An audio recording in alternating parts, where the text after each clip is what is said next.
Welcome back to Diary of a Speed Reader. Today's book is Influenza 1918 by Lynette Iezonni and David McCullough, and I'm giving it 4 stars. Now this week we've been looking at books that deal with health and wellness, but I know what everybody cares about is coronavirus and pandemic.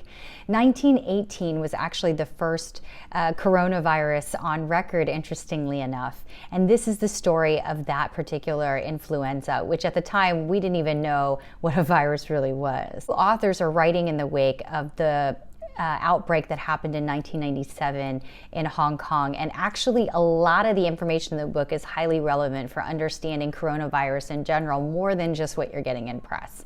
I'm going to give you 3 big takeaways for me.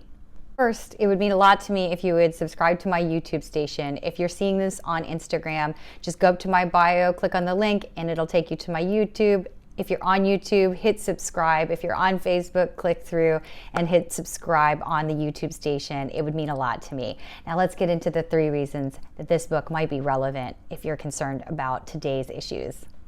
The first has to do with the timeline that's provided. Now this book will stop abruptly in 2000 when it's published.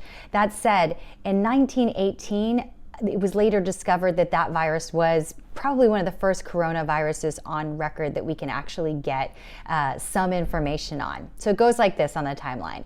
1918, Spanish influenza hits. 1937, they actually have a microscope that can actually start to see stuff that's small enough, but we don't get to see the first virus until 1950. And we don't get to see the first influenza virus until 1960. And we don't get to see this particular virus that hit in 1918 until 1996, right before the big outbreak in Hong Kong.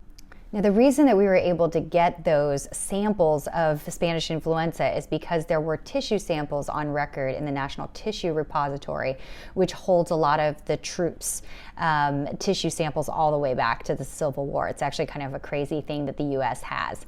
After that, they were able to track it with a couple of other tissue samples that existed in Alaska and otherwise, and they discovered that this was absolutely coronavirus. It was bird to pig to human.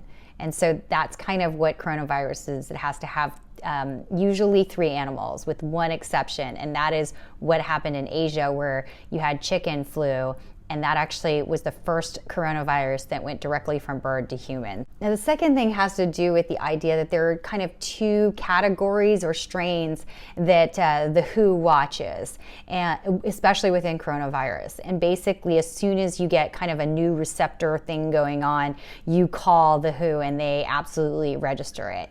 And a lot of them start with H, and then some numbers and some letters. So the Spanish flu is actually H1N1.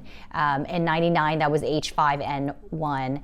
And then subsequently, there have been many, including COVID-19. And what's interesting is that the procedures are pretty straightforward. You call the WHO, everybody sets off alarms globally. So some of the news flow that you're hearing that might be fake news, just kind of keep that in the back of your head, that this has been taken seriously for quite a bit of time, though that the agencies are very resource constrained, as the book talks about.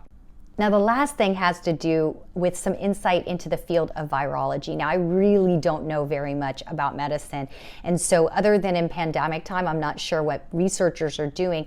Here it talks about the fact that there are branches of the government, particularly on the military side, that if they hear of some weird viral outbreak from an animal, they do send in people specifically with military training that will go in and look at the animal, find tissue samples, and bring it back. Apparently, because viruses do not survive for very long, it's really important to get samples so that more work can be done and this whole area can be understood. Now, the bulk of this book does actually talk about what happened in 1918, and it is fascinating to see the similarities and how people don't really change so much on their behaviors.